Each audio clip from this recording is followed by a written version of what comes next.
Sanderson exerceu com muita categoria e entusiasmo a função de professor da Universidade Federal do Rio Grande do Norte. Lá, a sua disciplina era a cultura brasileira. Mas ele falava e encantava os alunos, porque ele também tinha como base Câmara Cascudo.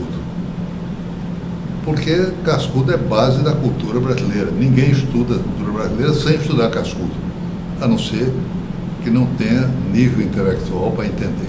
Santos foi o primeiro também a levar Cascudo à nossa universidade, ainda que Cascudo tenha dado a carta de abertura da universidade. O discurso original da inauguração da universidade foi de Cascudo. Mas ele falava e contava histórias e levantava isso aí. Um dia ele estava ele era espírita, acreditava naquilo, e estava dando aula. Um aluno só. Mas ele estava solto, fazendo a apologia da cultura brasileira, levantando todos os dados, importâncias, as coisas da vida lá. Passa o professor Cláudio Emericiano.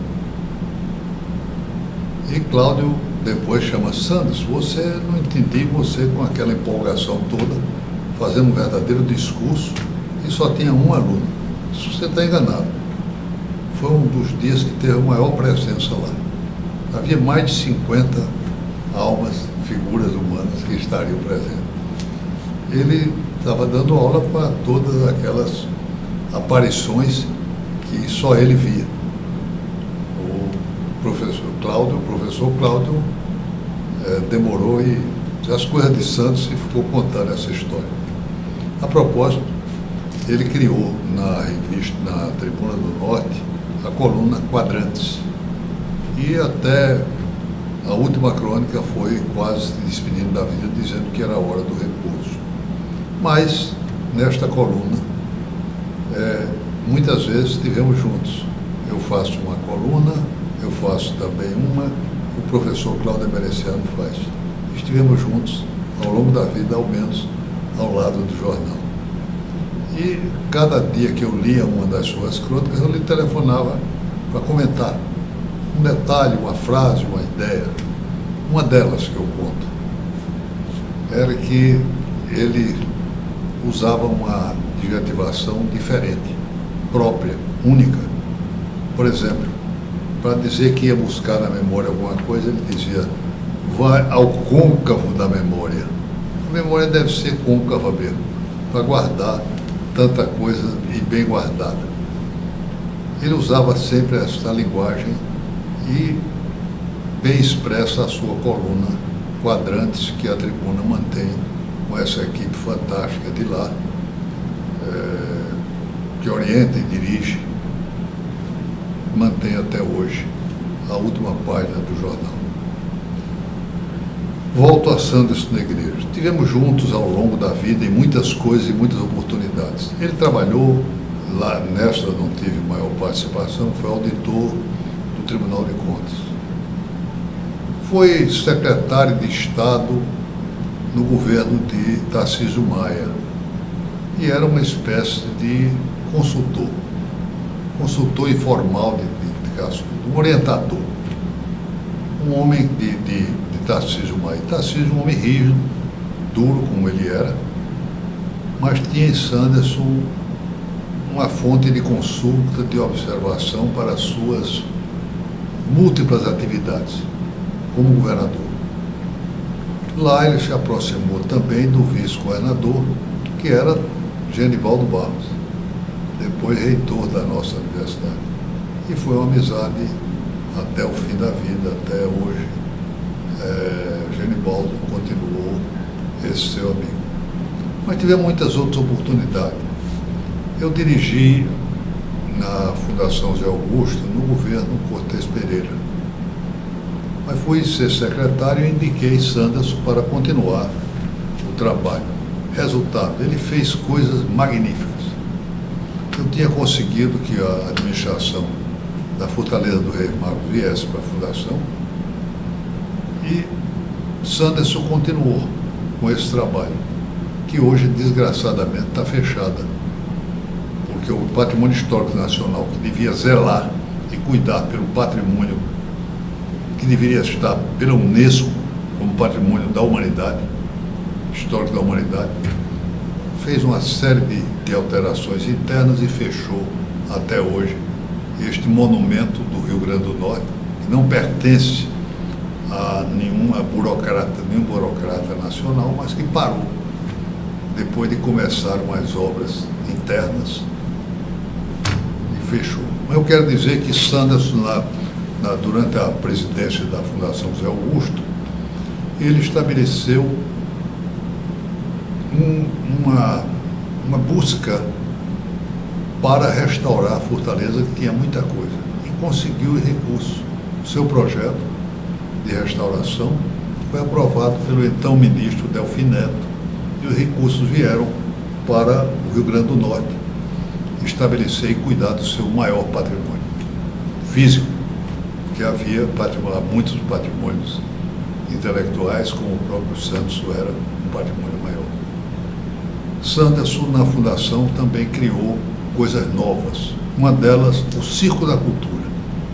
Armava-se um circo, mas em vez de ter palhaçadas apenas, para ter equilibristas, era tudo o que havia sobre a cultura superior, apresentada para o povo em forma do circo. Isso é uma invenção que poderia ser passado a todo o Brasil. Era da cabeça dele criar coisas novas, estabelecer este mundo fantástico de diferença entre o dia a dia frágil, o cotidiano frágil e a superioridade do pensamento, que ele queria levar a cultura superior a todas as pessoas. E o circo seria um instrumento, claro, de divulgação. Sanderson era buliçoso nas coisas, sempre participante disso. Quando ele foi para a academia, desde que esteve na Academia de Letras, Academia Norte-Grandense de Letras, não era muito assíduo, mas a sua presença iluminava. Poucas vezes, muitas vezes ele prometia e não ia, como prometeu para cá, e desta vez, por uma razão especial, foi a morte. Mas ele prometeu muitas vezes ir, e quando precisava ele estava presente. Por exemplo, quando chegou o Gilberto Freire em Natal, para a saudação a Gilberto, não podia ser outro.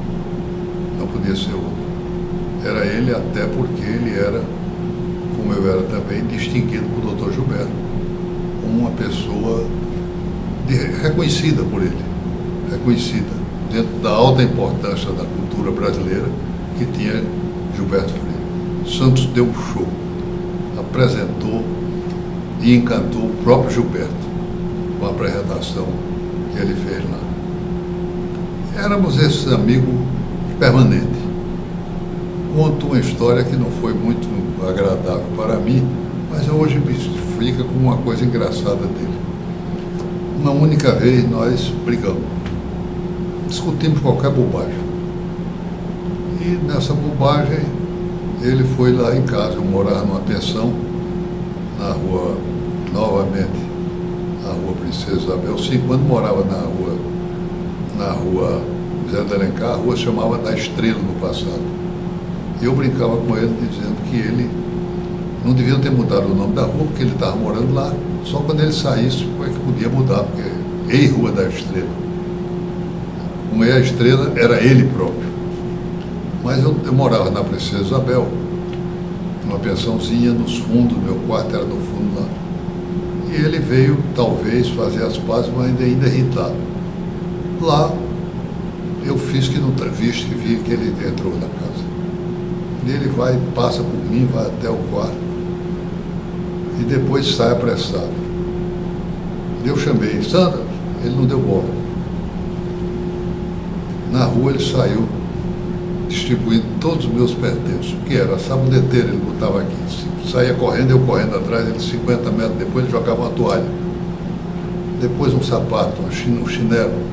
Enfim, ele espalhou até chegar na João Pessoa, ele saía espalhando as minhas riquezas na época para se vingar. Era para fazer raiva do que ele estava fazendo. Era essa figura curiosíssima de uma amizade boa. Mas talvez tenha sido, acho que foi, a única vez na vida que nós tivemos um entendimento. E talvez por conta de uma bobagem qualquer. Ele me gozava, porque ele veio na festa da mocidade me dizer que estava bem-vindo Granda. E eu estava encantado com aquela voz. E ele ficou me gozando porque ele disse, a voz é Frank Sinatra. Maior do que ele, menos famoso, mas maior do que ele, é bem-vindo Granda. Ele me gozou até o fim da vida com essa linguagem, essa repetição. Talvez tenha sido uma das razões dessa briga besta que tivemos. Mas era um homem diferente. Foi meu padrinho de casamento com Vera. Eu quis e chamei Ângela para que eles fossem. Me alegrou muito a sua presença, junto com apenas um outro padrinho, João Helder Cavalcante, um advogado, meu parceiro e meu amigo.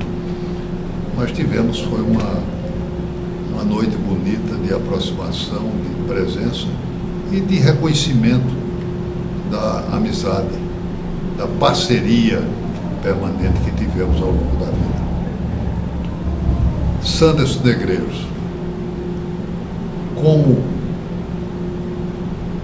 demonstrar numa palavra quem era Sanderson Negreiros? Uma riqueza presente que o Rio Grande do Norte só vai ter através do que ele escreveu. Fique conosco, voltamos já.